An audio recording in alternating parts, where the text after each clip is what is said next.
Blessings everyone, this is Reverend Afrin with the Four Pillars Proto-Temple. So I'm coming to you with the third installation of my series on Wiccan ritual craft. So in the previous two videos, we talked about ritual. We talked about ritual, symbol, and myth. We talked about why we do the things that we do in ritual. We talked about ritual theory. We talked about some practices. And we also talked about performing particular rites, the specific rites that make up a Wiccan ritual, and how to perform those with some of the nuances. So in this segment, just previous to this segment, we talked about the body of the ritual, the part of the ritual where we would be practicing magic or doing a ritual observance for a holiday. So at this point, we're going to talk about finalizing the ritual, finishing the ritual, and then we're also going to talk about the ritual tools that are involved in what we just referred to. So now that we have done our magic, this is the part in the ritual where we give an offering. This offering is referred to in many traditions by many names. Generally, it's referred to cakes and ale. Cakes and ale meaning some sort of a physical offering, normally made out of cakes or crackers or cookies, and a liquid offering, a libation, which is normally made out of juice or wine or sometimes even water, if that's what you need to do. So this offering is done in goodwill, in good faith. You give the offering to the deities that you've invoked as a way of saying thank you. Thank you for coming here. Thank you for being here as long as you did. Thank you for bearing witness to the ritual. Thank you for lending your energies and your guidance and your insight and your wisdom. Thank you for doing all of that while you've been here with me, and thank you for giving me your blessings more than anything.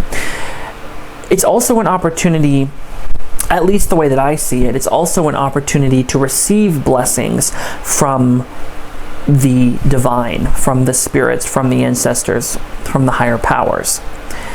So generally, it's a relatively short rite.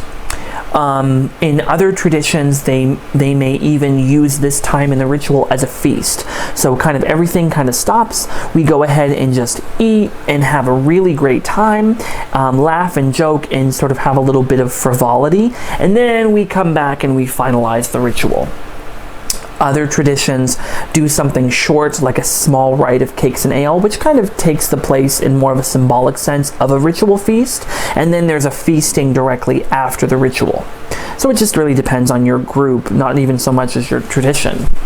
So when you begin practicing this rite, you normally will begin with the liquid libation. So you take the liquid offering in your hands and you ask for blessings of the divine upon this offering, with the intention that this offering be blessed, that this offering be made holy, and that this offering will give blessings to anyone who partakes of it by its very nature. So for me, I will make an intention and speak my affirmation or my incantation. And I will say something to the effect of, through the agencies of the god and the goddess, do I ask that the contents of this cup be blessed, and that all those who partake of this cup will also be blessed. So mote it be. Generally a simple offering, but we have to remember, again, going back to the beginning and throughout this series, the intention, the visualization. I have the intention of making this substance in here holy for human consumption. And I also have the intention of asking for the blessings down upon it. And when we talk about ritual tools, we'll talk a little bit more about what the chalice does. But we ask for the blessings down into this. And then, so we make the visualization, we set the intent, and we visualize that energy coming down, anchoring itself into this drink, and infusing this drink with holy energy and holy blessing. And then we partake. blueberry sage. And then we become blessed. And the same thing with the cakes or the cookies or the crackers or whatever we're using. Sometimes I use like little snack cakes or something. So we ask again for the blessings to come down. Anyone who partakes of this will be blessed, and then we then pass it around. In my tradition, we say, may you never hunger, may you never thirst. So it is a way of building that relationship. It is a way of building that community with the group, but it's also a way of building that community with the higher powers. My tradition has some basis and inspiration from the spiritualist movement. And essentially the spiritualist movement believes that the family that existed here in life is still there in death, and they're still our family but they're just on the other side.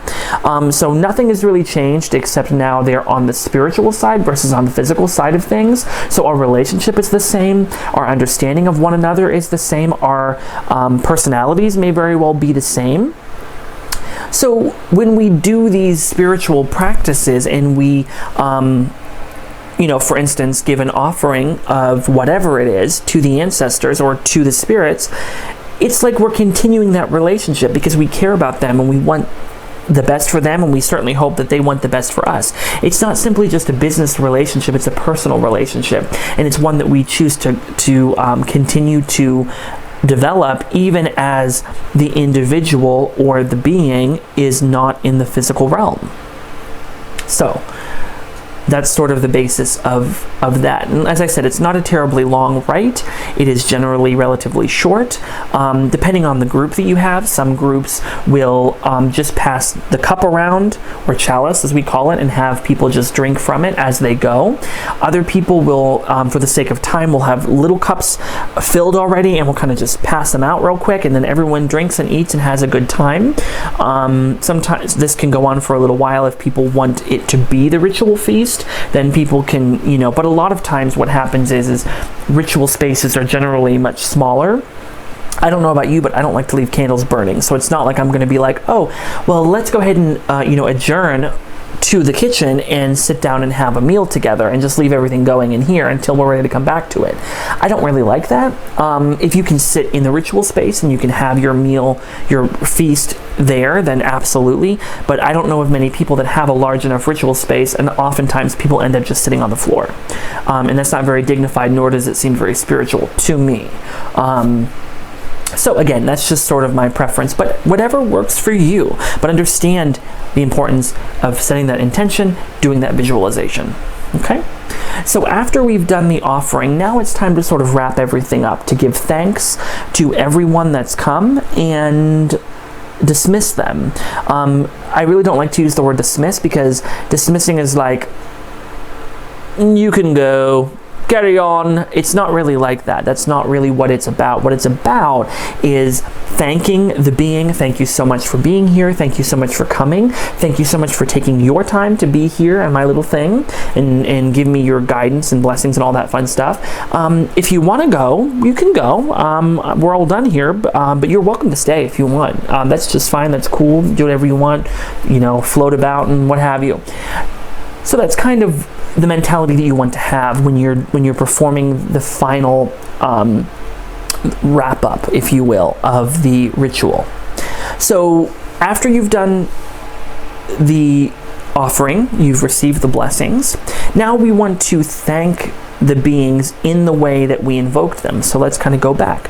First, if you remember, we created sacred space. We cast the circle. Then we called the quarters. Then we invoked the deities. Then we invoked the ancestors, if you chose to invoke the ancestors. So we're going to do the opposite. So now at this point in the ritual, after you've done your offering, you thank the ancestors if you were so inclined to invoke them.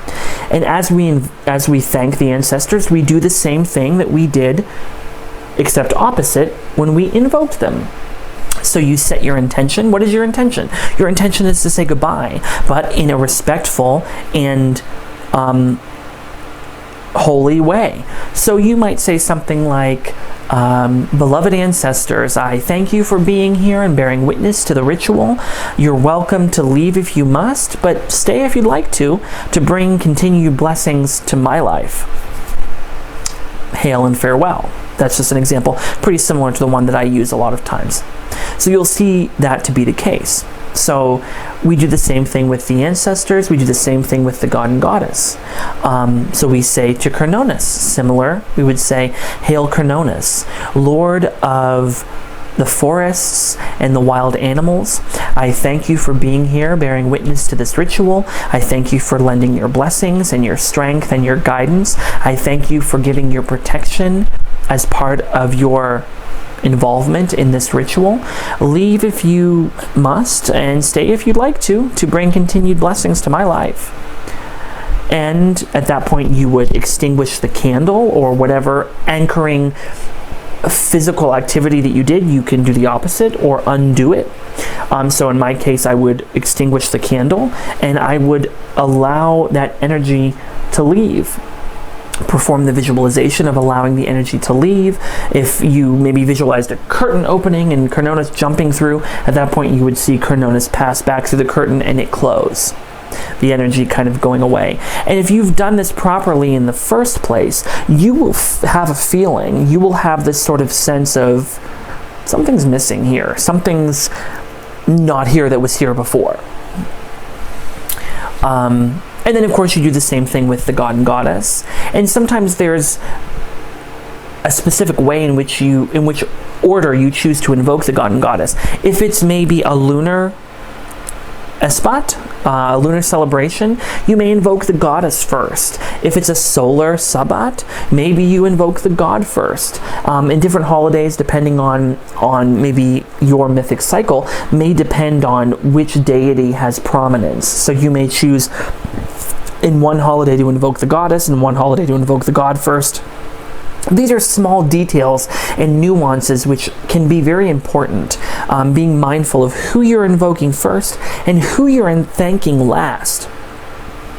So we invoke the deities, we thank the deities. At that point, after we've thanked the bigwigs, if you will, then we go through and we give thanks to the quarters.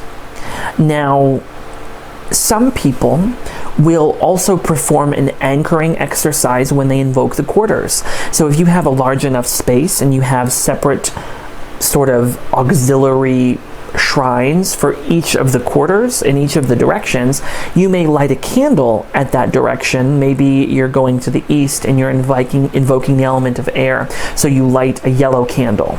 And then when you're done at the end and you're going back through and you're giving thanks and you're dismissing the quarters, you might extinguish that candle. Or if you've, as I mentioned in the previous segment, if you use the invoking pentagram, you may then use the banishing pentagram to banish that energy out of the space. So whatever it is that you did at the beginning, you want to do the opposite of it at the end, and being mindful. So with that being said, as we give thanks to the quarters and we go about the space, we are sending them away. We're banishing them, we're dismissing them. So what direction do you think you might move as you pass through? You would move Tuathal. So you would begin. Normally you would not begin in the east, because the east is the area of new beginnings. So you would begin in the north, which is the final quarter that you called the first time. So you would begin in the north, you would devoke or give thanks to that quarter, and you would move Tuathal or counterclockwise around the space back to east. And as you do, you would give thanks to each direction. And again, be mindful of your visualization. Are you closing the curtain? Are you closing the portal? Are you doing the banishing pentagram? What is it that you're doing? So be mindful and consistent. Then, as you do it, you want to feel that energy leave. You want to allow yourself the moment to feel that energy leave. And you want to be mindful of exactly how you're doing it. So again, you want to practice going into Othel. You want to start in the north and move counterclockwise around the space. And you can choose whatever words work best for you. So I might say something like,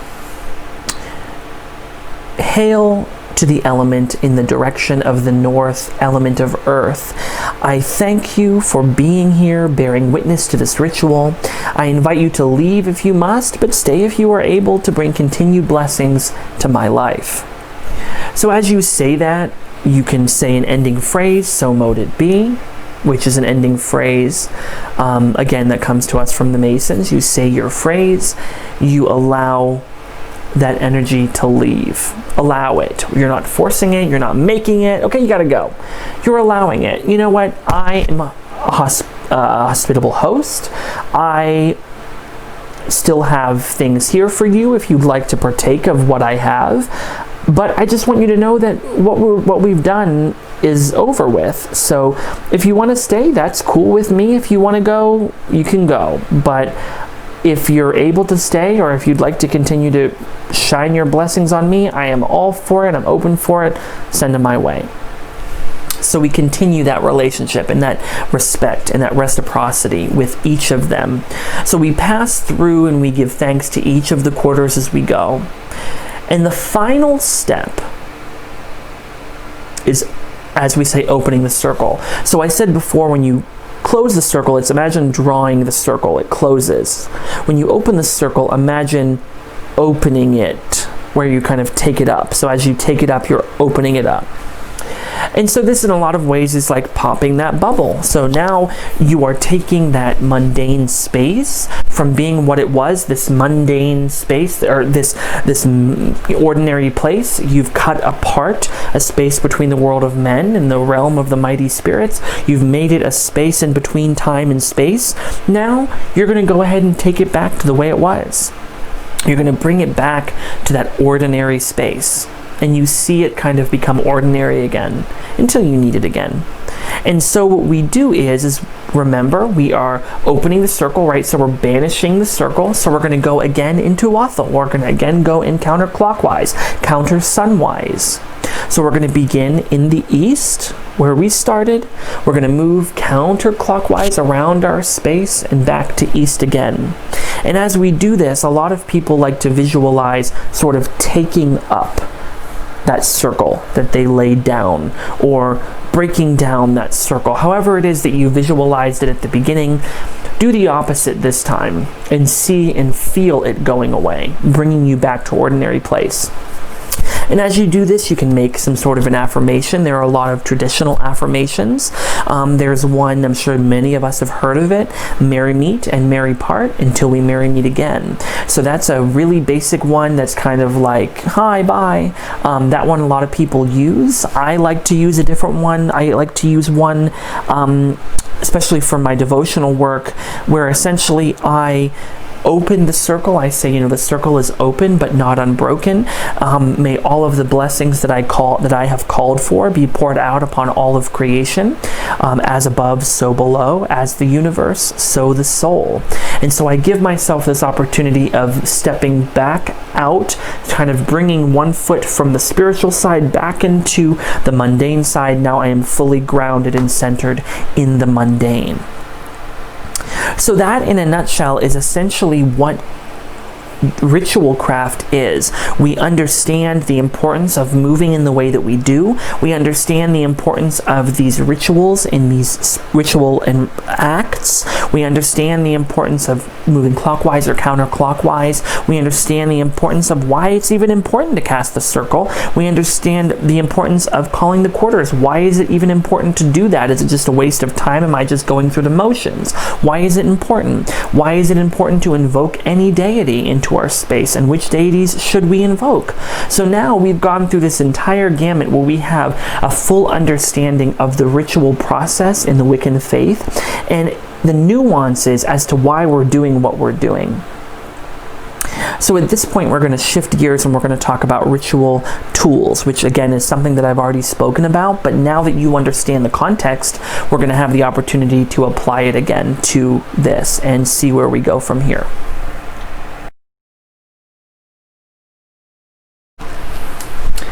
So at this point, we're going to talk about ritual tools. We're going to talk about the different ritual tools that we have and what their purpose is. So there are several different representations of the 4 elements upon the altar. The element of air is often associated with incense, and incense is often held in an item such as this. This is called a censer or a thurible, and inside of it you would have incense burning. Often it would be on charcoal blocks, which you then continually put powdered incense on, which creates quite a lot of smoke. And then you would swing it about in the ritual in order to get the smoke everywhere.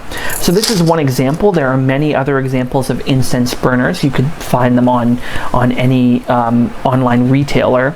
So essentially, incense is a representation of the element of air and whatever the incense is being held in, whether it be a thurible or what have you.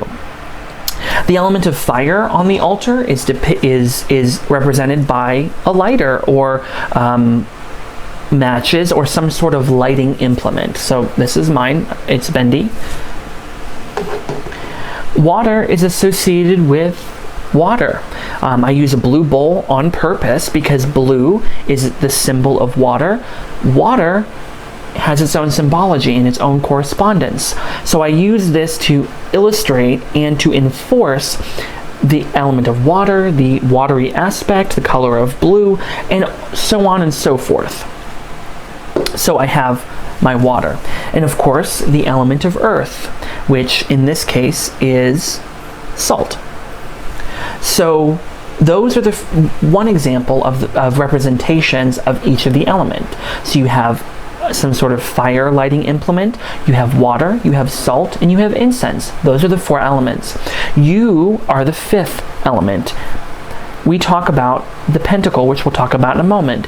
The pentacle has 1 point pointing up. That means mind over matter. You, as the practitioner, are the element of spirit, which is above all other elements and manipulates all other elements. So those are some examples of the elements upon the altar. I would recommend, if you are practicing, that you are using a representation of all 4 of the elements. At the very least, a representation of all 4 of the elements. So at the very least, you're going to need a candle or a lighter. Preferably, you're going to use a candle. You're going to need a candle. You're going to need incense. You're going to need water and salt. So now you have completely created your world as a microcosm on your altar. You're using all 4 of the elements. The elements are then being utilized in that way. So at the most basic sense, you really want to make sure that you have a representation of all 4 elements: candle, water, salt, incense. If you can't find it, again, we talked about how these are simply tools. They're not necessarily completely required if you have a high enough skill set. But these are pretty easy things to acquire with no trouble. Cone incense or stick incense depends on your preference. I like to use cone incense when I'm using my thurible, and I like to use stick incense when I'm stationary. So on my shrine, I have a bowl with a hole in it, and that is where the stick incense goes. When I'm doing ritual and I need to kind of move the incense around, I will use my thurible or censer. So those are the representations on the altar. At the very least, you will need those. With those, you can use those as what we call keys, which help to change our thinking from ordinary to spiritual, or from mundane to mythic time. Okay? So now, after that, we also have not only 4 representations of the 4 elements on the altar, we have 4 ritual tools that are associated with the elements. So let's go through them, because these are very important. The first one that I'll start with is probably one of the most important, and depending on the tradition you belong to, it could very well be the most important. That is the athame. Now, this is one example of an athame. There are many, many other examples of athames that exist. Traditionally, so we've been told, the athame has a black handle. Now, in modern times, it's actually quite difficult to find a black-handled athame. You really have to do a lot of research to find them and kind of dig around, and then you only get a choice of certain designs. This one here has an old design. I've had this one for probably 12 or 14 years, so it is a little bit older. I have another one that's smaller that I use in my travel altar, so when I go out to places, or if I'm visiting one of my temple members' homes and I take my travel altar with me, I have a smaller one. So here's an example.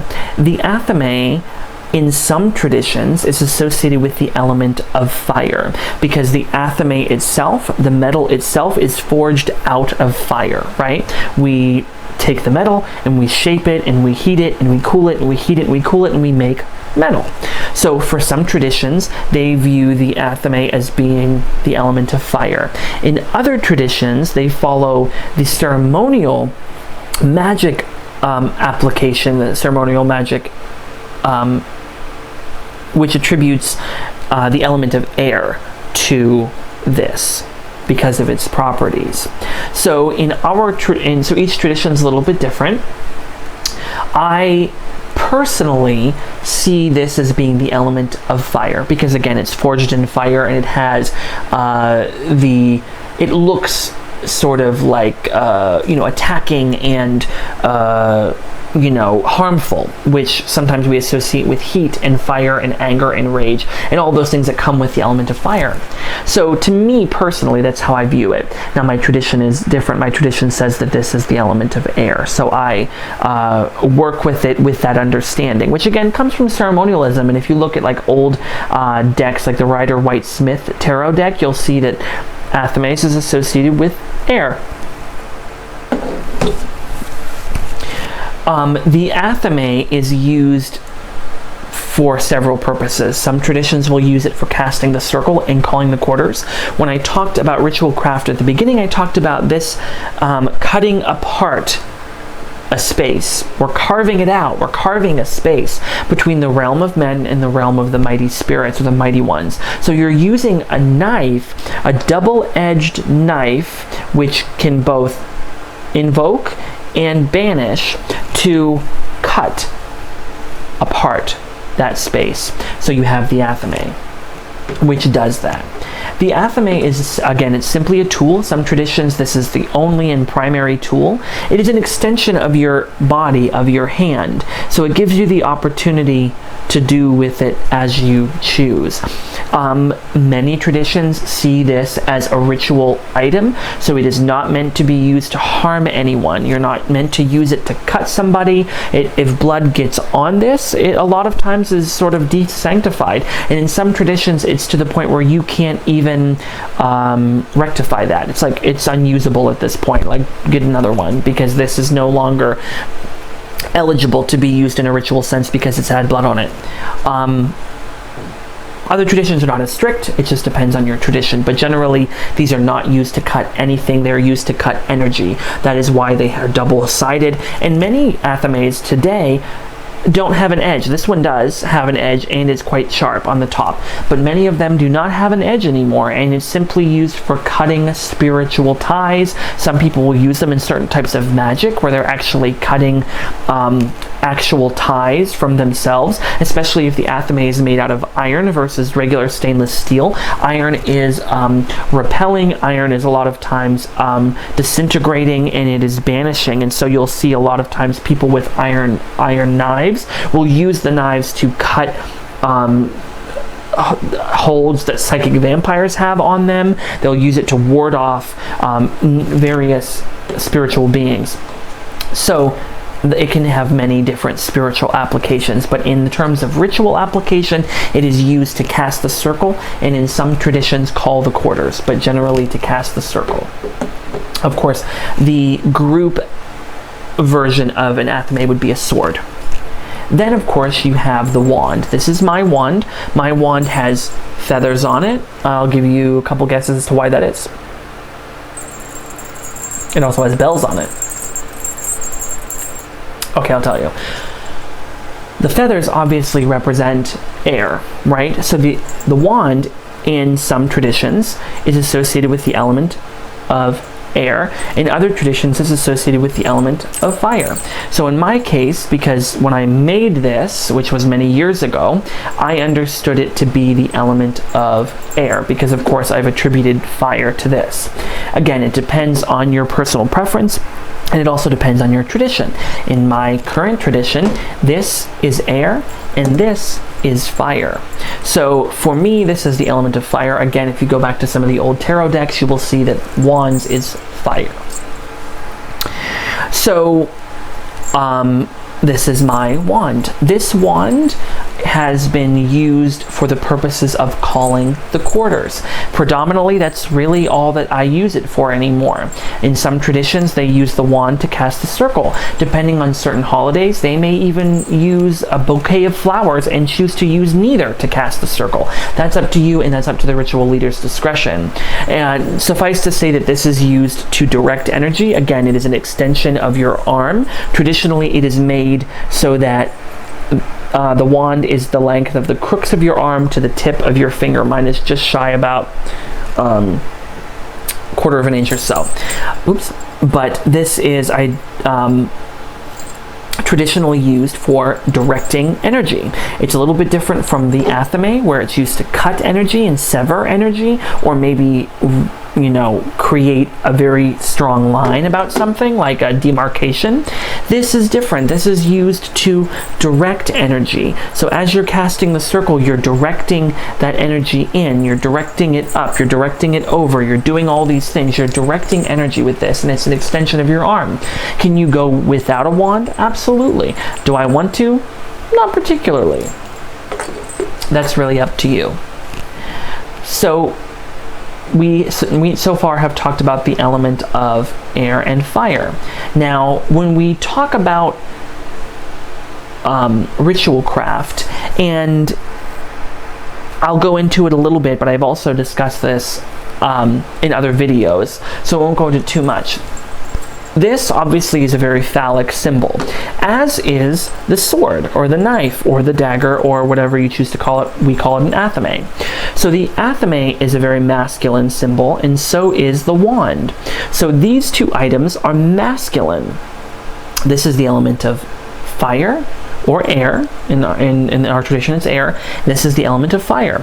So these objects are masculine elements. So they are on the masculine side of the altar, which is the right-hand side of the altar. Again, there are other videos of mine where you get into details about setting up the altar and why we set the altar up the way that we do. So I would definitely encourage you to look at those videos, because those videos are going to be really important as an addendum to ritual craft. This is more so about performing ritual than it is about setting up for ritual. So I just want you to be mindful of that. There are other videos on that. The next ritual tool is the chalice. There are many different chalices. They can be made out of wood, metal, plastic, glass, pretty much anything. This one is from my grandmother, who is now passed away, so it is a sentimental value to me. That's why I choose to use it.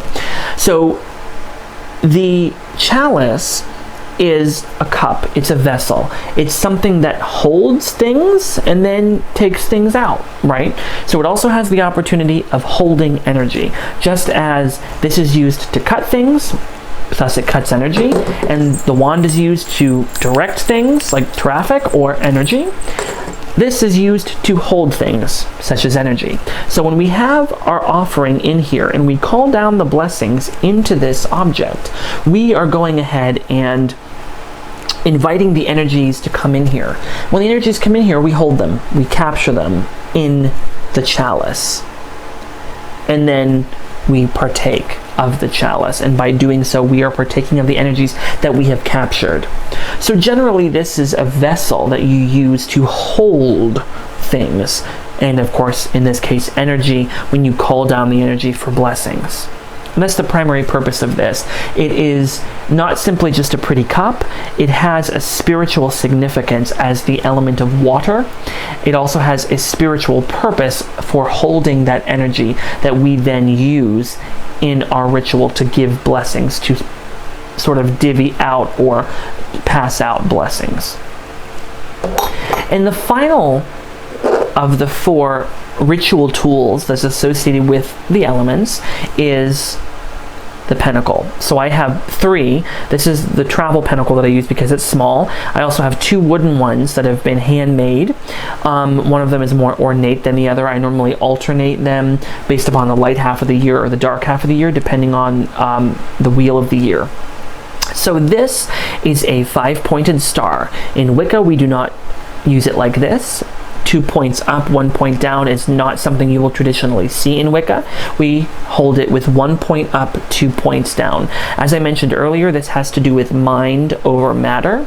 So this means that spirit is over the other 4 elements. Spirit exists over the other 4 elements. Spirit is in control of the other 4 elements. Spirit is the building block that orders the other 4 elements.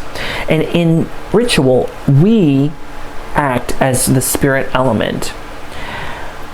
However, this altar pentacle, it's normally referred to as an altar pentacle because it's meant to stay on the altar. It's an object that stays on the altar, and when it stays on the altar, it acts as a focal point. So this is the focal point of our working. This is the center of our circle and thus the center of our world. When we perform blessings, when we perform consecrations, when we perform empowerments, it goes upon the altar pentacle. So for example, I'm taking the chalice, I'm going to bless the chalice and ask the energies of the divine upon the chalice. I take the chalice, I sit it upon the altar pentacle as sort of the focal point of my circle. I call down the energies of the divine into the chalice and thus ground the energies. This is the element of earth. The element of earth is grounding. The element of earth is foundational. The element of earth is centering. So we ground. This is our center. This is our grounding place. So generally speaking, this sits upon the altar. It is used as the focal point for blessings and empowerments and charging and all of that fun stuff.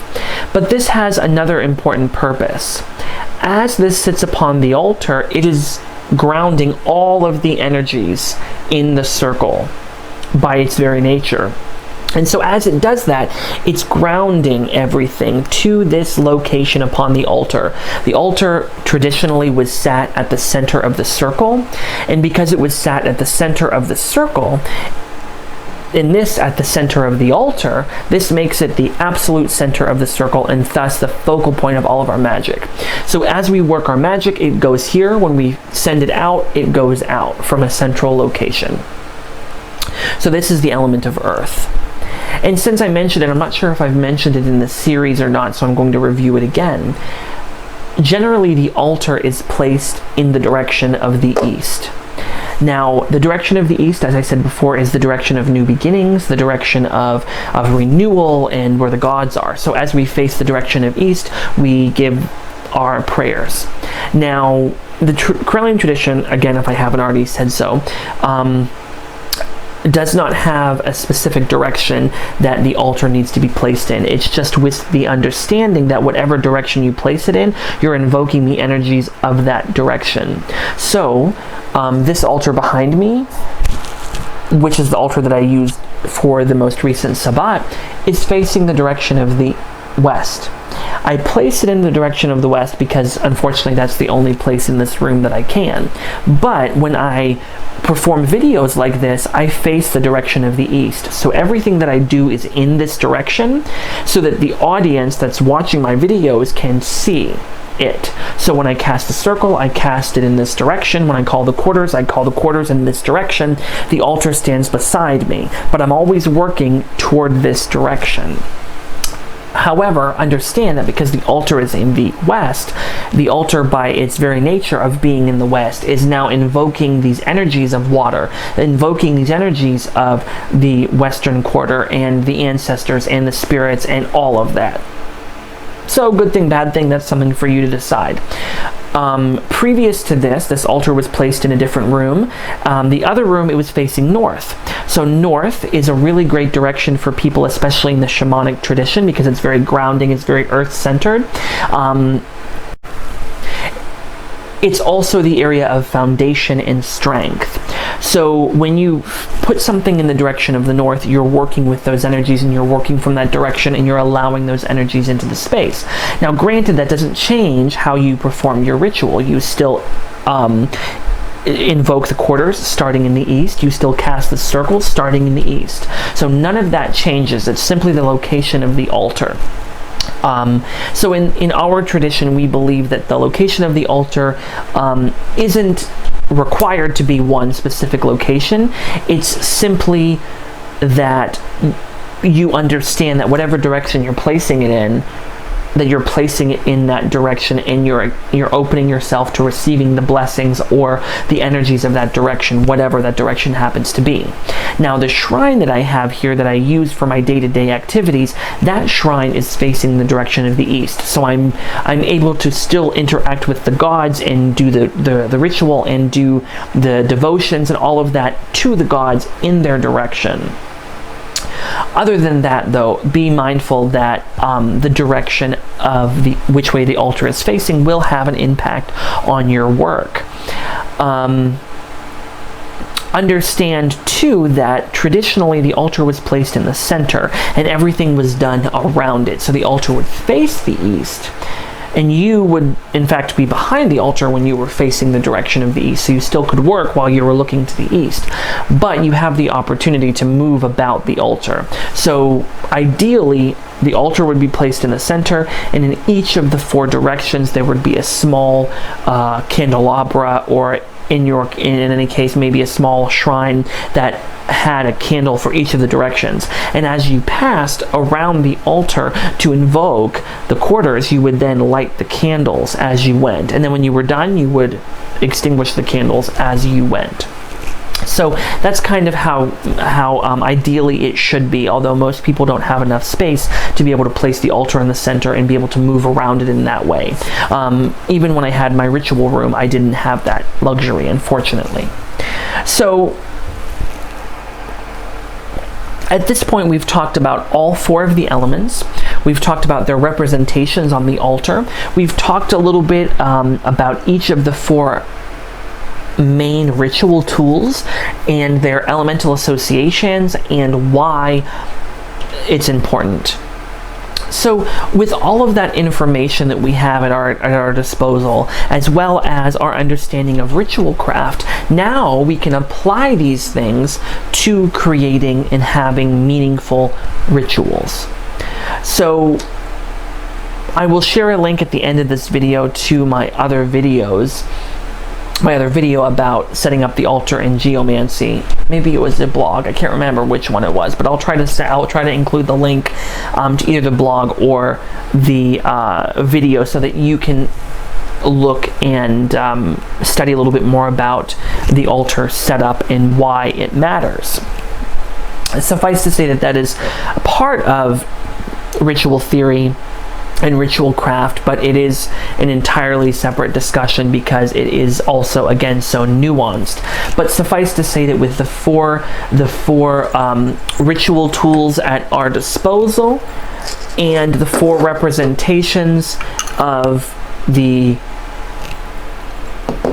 elements upon the altar, with the candle, the incense, the salt, and the water, we have the nice basic building blocks that we need to perform any ritual in the Wiccan faith.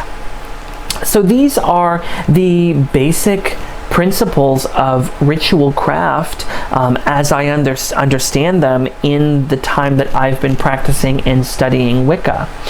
And remember that intention is the most important thing.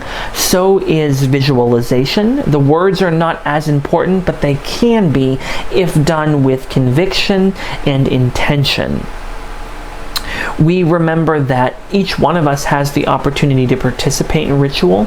Each one of us acts as an intermediary between the spiritual realm and the physical realm, regardless of what our station or state or rank in any tradition is. Each one of us is always, has been and always will be, a link between the spiritual and physical worlds. So being able to reclaim that link and stand within the circle in the sacred space and be able to worship and honor the gods and create our cone of power or observe our spiritual and religious observances is an incredibly powerful thing if we know what we're doing. If you find yourself becoming bored with ritual, there are several reasons that could be. Maybe it's because your rituals are becoming too routine.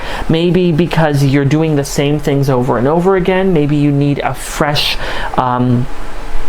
ritual practice, or maybe it's because you don't understand the nuances of ritual, or you don't understand the importance of why you're performing what you're performing. And as I've written before, if you don't know why it is that you're doing something, then don't do it. Because if you can't justify why it is that you're calling the quarters, or why you're invoking the gods, or why you're doing this or why you're doing that, and you can't understand it, then don't do it, either at all or until you can begin to understand the importance of doing it and why it is that you're doing it. And so I hope that this series of videos, this 3-part series of videos, has been very informative to you, and it's given you so much information. There are many other ritual tools that you can use, from libation bowls and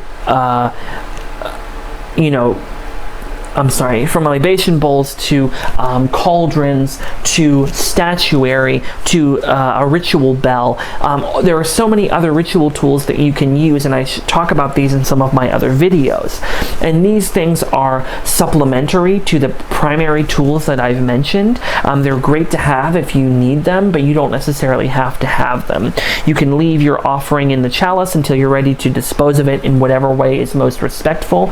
You don't necessarily need an offering bowl. You don't necessarily need a ritual bell to signal the parts of the ritual. There are other reasons for having ritual bells, like raising spiritual vibrations, but it's not necessary if you can properly perform creating holy water, and you can properly perform creating sacred incense, then you don't necessarily need these things. So these are all additional and supplementary materials. I don't think there's anything else on my altar that I can show at this time. But these are all really great things that we have the opportunity to utilize and really make our ritual craft something important. So I want to thank each and every one of you for following along with me on this journey, on this 3-part set of Wiccan ritual craft. If there's anything that maybe I've forgotten or something that you want more information about, you're certainly welcome to comment or message me directly. You can certainly message the Facebook page for Pillars, which is the main page of the Proto Temple. So you're welcome to visit that page or send a message if you need additional information. I thank you so much for watching, providing your support and your involvement in these videos and these rituals that I do. I thank you all so much for watching. Until next time, signing off for now.